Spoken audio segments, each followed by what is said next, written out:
Hey student, this is Pooja Bhosle here. So let's start our next point, that is methods of recruitment, or you can say that techniques of recruitment.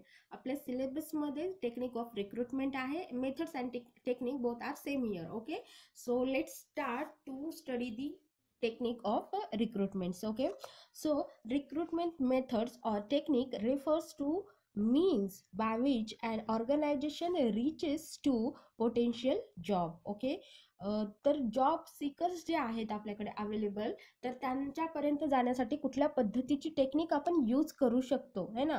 कारण technique use करणं म्हणजे काय तर एक प्रकारची strategy तुम्ही त्या ठिकाणी यूज करणार आहात to get a good employees. Okay, किंवा त्या जॉब सीकर्सपर्यंत पोहोचण्यासाठी. In other words, these are ways of establishing contacts with the potential candidates. Okay, so it is important to mention that recruitment methods are different from the sources of recruitment.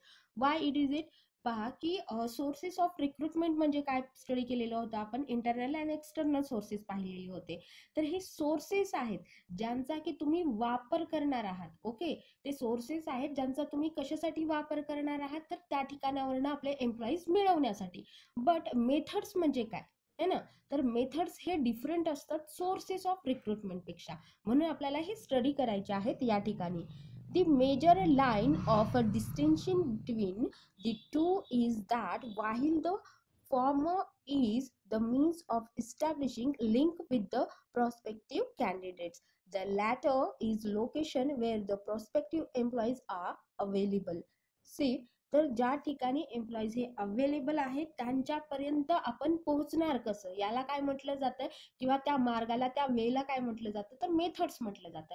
आपल्याला माहिती आहे आपलं destination कुठे आहे हे आपल्याला माहिती, but तिथपर्यंत जाण्याचा जो मार्ग आहे तो म्हणजे काय आहे, तर टेक्निक आहेत. आणि जिथं तुम्ही जाताय ते म्हणजे काय आहे, तर सोर्सेस आहेत. हा बेसिक डिफरन्स आहे सोर्सेस अँड मेथड्स मधला. ओके, तर let's see what are the techniques और methods of recruitment. Okay, so Dunn and Stephen यांनी हे दिलेले आहेत. Have broadly classified methods of recruitment into 3 categories. Okay, तर कुठल्या कुठल्या कॅटेगरीज आहेत पहा. First one is a direct method, then second one is indirect method, and third one is third party method. Okay, so आपण one by one study करूयात सर्व प्रकारच्या या methods. So first one is a direct method. तर direct मेथडचा वापर किंवा direct method या टेक्निकचा वापर आपण कशा पद्धतीने करू शकतो for recruitment. See, in this method, the representative of the organization are sent to the potential candidates in the educational and training institutes. Okay, याला काय म्हटलं जातं, डायरेक्ट मेथड. तुम्ही डायरेक्टली ज्या ठिकाणी आपले पोटेन्शियल कॅन्डिडेट्स हे बनत आहेत त्या ठिकाणी तुम्ही डायरेक्टली जाऊ शकता. म्हणजे काय करतोय आपण, मार्केटमध्ये अवेलेबल झालेत का हे पाहून त्यांना रीच नाही करत आहेत आपण, ऑलरेडी ते त्या प्रोसेसमध्ये असतानाच त्यांच्यापर्यंत पोहोचतोय. म्हणजे एज्युकेशनल अँड ट्रेनिंग इन्स्टिट्यूट्समध्ये they establish contacts with the candidate seeking jobs. जे की जॉब सीक करण्याचा प्रयत्न करत आहेत त्यांच्यापर्यंत पोहोचले जातात. These representatives work in cooperation with placement cells in the institutions. ज्या ज्या इन्स्टिट्यूशन्स असतात तिचं एज्युकेशन अँड ट्रेनिंग प्रोव्हाइड केलं जातं, तर या ठिकाणी प्लेसमेंट सेल्स असतात. ओके, तर त्यांना कॉन्टॅक्ट केलं जातं. Persons perceiving management, engineering, medical etcetera ह्या पद्धतीचे ते ऑर्गनायझेशन किंवा इन्स्टिट्यूट आहेत. Programs are mostly picked up in the manner. Okay, तर या पद्धतीचे तुम्हाला माहिती असेल की मोस्टली IT कंपनीज किंवा इंजिनिअरिंग साईटच्या ज्या गोष्टी असतात तिथे या पद्धतीचे प्लेसमेंट मोस्टली केले जातात. Sometimes some employer firm establish direct contact with the professors or solicit information about students. Okay, म्हणजे काय तर कुठल्याही प्रोफेसरला ऑर्गनायझेशन मधला माहिती असतं की कुठले कॅन्डिडेट कशा आहेत किंवा कशा पद्धतीने हँडलिंग केलं जातं, देन त्यांच्यासोबत सुद्धा डायरेक्टली कॉन्टॅक्ट करता येतं.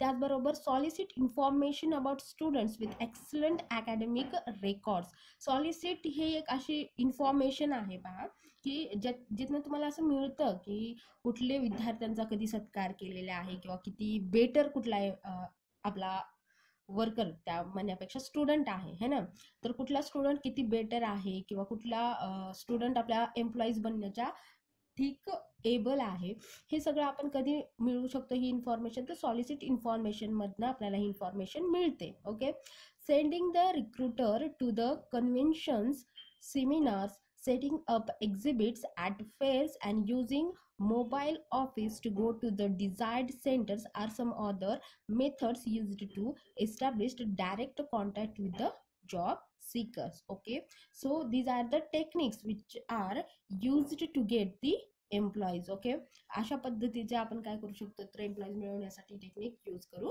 शकतो.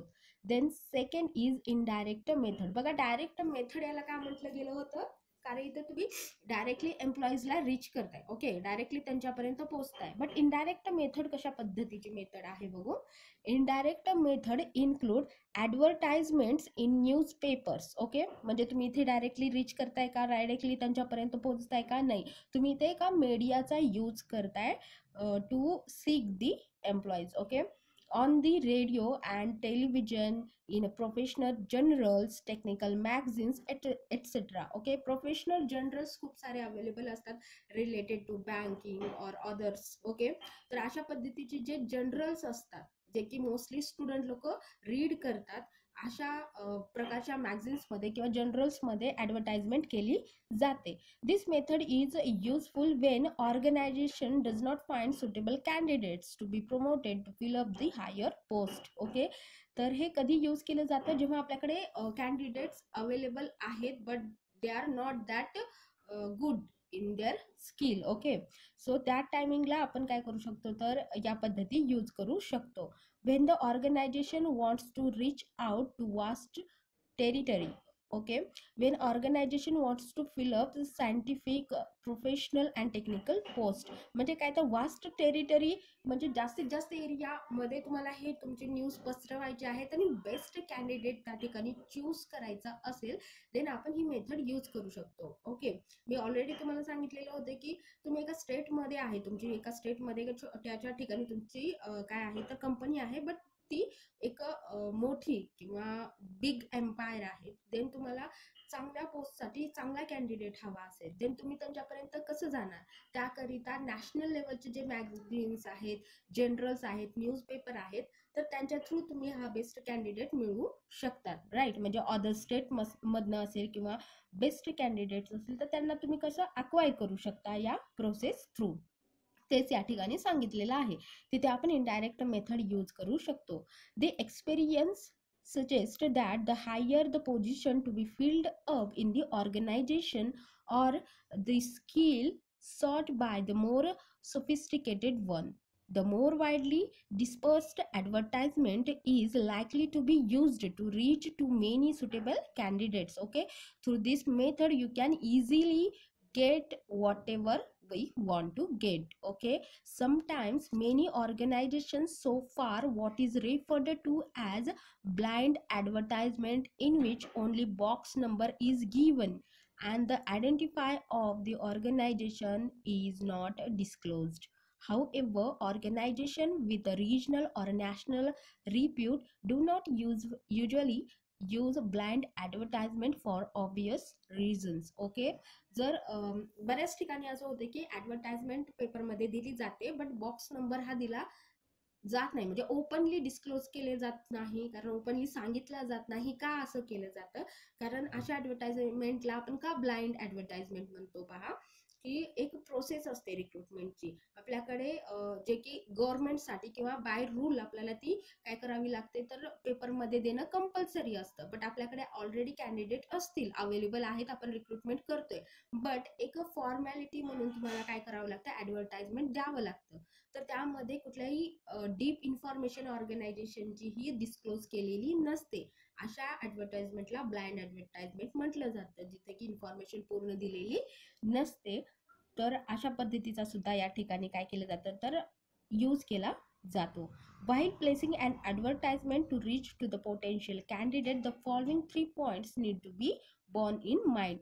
बघा, जर तुम्ही बॉक्स नंबर दिलेला नसेल देन तुम्ही चांगले कॅन्डिडेट मिळू शकत नाही. का? कारण असं म्हटलं जातं की ज्या ठिकाणी इन्फॉर्मेशन ही डिटेलमध्ये डिस्क्लोज केलेली नसेल ती ब्लाइंड ॲडव्हर्टाइजमेंट आहे आणि ती इग्नोर केली जाऊ शकते. ओके, त्यासाठी बघा, first, to visualize the type of applicant one is trying to recruit. Okay, then second one, to write out a list of advantages the job will offer. Okay, हे तर देणं खूप गरजेचं आहे की तुम्हाला काय फायदे आहेत त्या जॉबचे किंवा काय आहे तो जॉब हे सांगणं महत्त्वाचं आहे. Third, to decide where to run the advertisement, that is newspaper with local, state, national wide and international reach or circulation. Okay, तर हे सगळं डिसाईड करणं गरजेचं आहे. जर तुम्हाला खूपच जास्त मोठा किंवा खूपच जास्त क्वालिफाईड व्यक्ती पाहिजे असेल देन तुम्हाला ठरवावं लागेल की तुम्हाला इंटरनॅशनल, नॅशनल कुठल्या लेवलवरती हे ठेवायचं आहे तुमचं ॲडव्हर्टाइजमेंट. कारण तुम्हाला असं वाटत असेल की तुम्ही बाहेर देशातल्या NRIsला देखील या ठिकाणी अपॉइंट करण्यात इंटरेस्टेड आहेत, देन तुम्ही त्या लेवलची ॲडव्हर्टाइजमेंट करणं गरजेचं आहे. ओके, देन लास्ट टेक्निक और last method is third party methods. तर ही टेक्निक देखील तुम्ही यूज करू शकता फॉर रिक्रुटमेंट. तर थर्ड पार्टी मेथड म्हणजे काय? डायरेक्ट समजलं, इनडायरेक्ट समजलं, बट थर्ड पार्टी म्हणजे काय असतं पहा. These include the use of private employment agencies. तुम्ही स्टडी केलेला आहे सोर्सेसचा. Okay, management consultants, professional bodies or associations, employee referral or recommendations, voluntary organizations, trade unions, data banks, labor contracts, etc. to establish contact with the job seekers. Okay, तर या सगळ्या पार्टीजला काय म्हटलं जातं? Third party.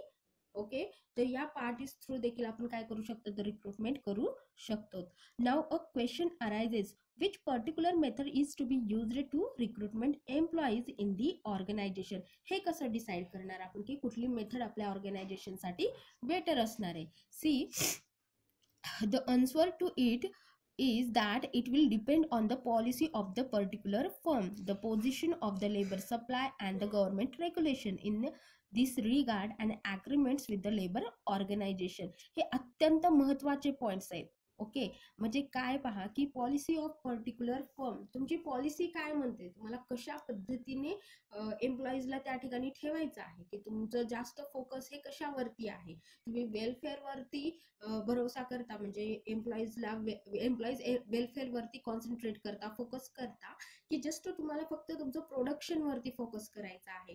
तुमचे पॉलिसीज कशा पद्धतीने तुम्ही वर्क करता, तर या सगळ्या गोष्टी खूप इम्पॉर्टंट आहेत at the time of recruitment. The position of labour supply, पहा की आपण ज्या एरियामध्ये राहतो, ज्या ठिकाणी आपलं ऑर्गनायझेशन वर्क करते, तर त्या ठिकाणची कंडिशन किंवा त्या ठिकाणची लेबर सप्लायची कंडिशन कशी आहे, कशी सिच्युएशन आहे, व्हास्ट सप्लाय आहे, लो सप्लाय आहे, त्यानुसार सुद्धा तुम्हाला ठरवावं लागेल की तुम्हाला कुठली मेथड यूज करायची.